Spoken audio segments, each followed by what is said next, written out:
All right, joining us live now is retired Army Major General Spider Marks. Thank you so much for being with us. I just want to start on the somber news that we're getting today about the dignified transfer. You've got 4 American service members being killed effectively over the weekend. And by the way, what is technically supposed to be a ceasefire, right, between these two countries. When you have a situation whereby a ceasefire, or if you will, a memorandum of understanding, is not even worth the paper it's written on, it's not respected at all, how does that change the dynamics of a war? Well, Zane, a ceasefire truly is a messy agreement. Ceasefires, as a matter of routine, are violated to a certain degree, and when you create a ceasefire, there are boundaries around which you're not going to cross over. Generally, they aren't prescribed, but there are activities at the lower level where engagement takes place. There's an understanding that a mistake could be made and it could escalate. So routinely, these, at least the dynamic of a ceasefire, gives you some certainty, not necessarily comfort, but certainty that it won't expand beyond that. I think we're at the point now where we're what I would call danger close to an expansion or a complete elimination of the ceasefire based on what we've heard and what we've seen over the course of now 11 days of engaging in epic fury.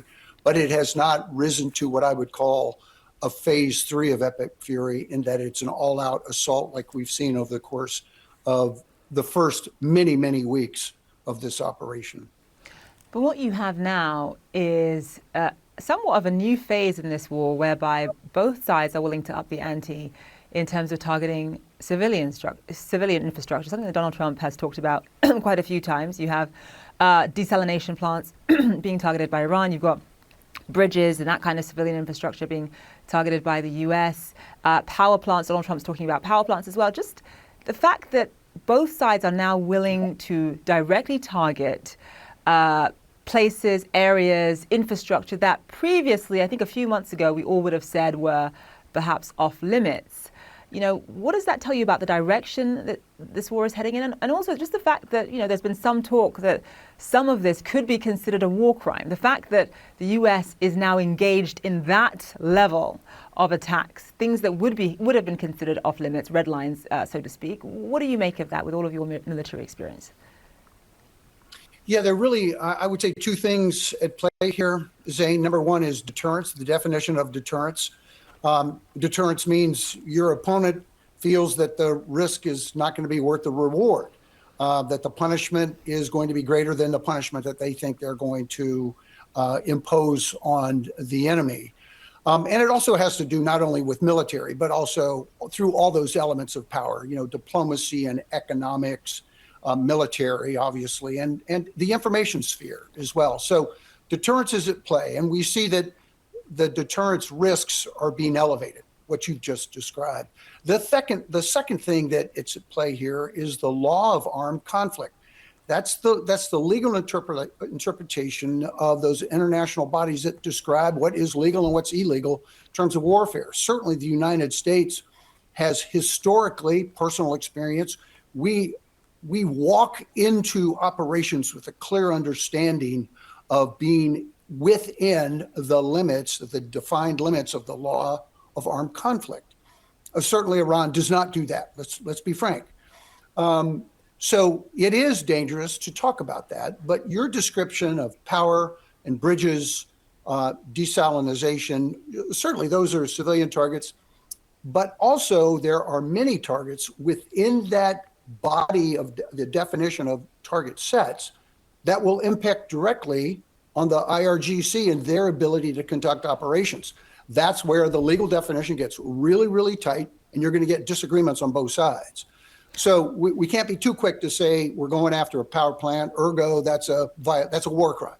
What we need to say is, let's define what it is we're trying to achieve. And if it includes that power plant, how does that affect the operation going forward and the dilution of a capability from the enemy in terms of the IRGC or whatever independent groups are working now on mission orders and not necessarily direct orders from the IRGC. So this is a very slippery slope, and 1,000 different lawyers will come up with 1,000 different answers. Yeah, that's been one of the arguments of the Trump administration, that a lot of these so-called infrastructure targets are actually dual use, not just used by civilians, but also would, as you point out, actually possibly impact the IRGC and Iran's military as well.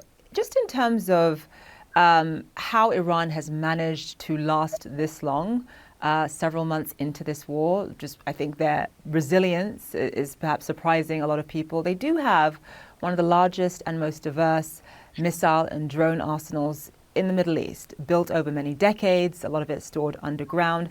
Did the United States underestimate the sort of capabilities, the military capabilities, and the sort of sheer size of Iran's arsenal before entering into this war, do you think? Zane, I don't mean to sound flippant, but wow, you think? Absolutely. Yes, yes.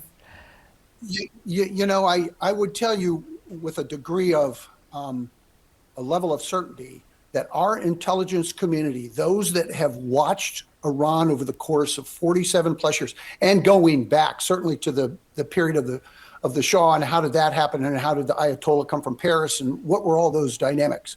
You even take history further back and you realize this is an immensely resilient and proud people, immensely talented.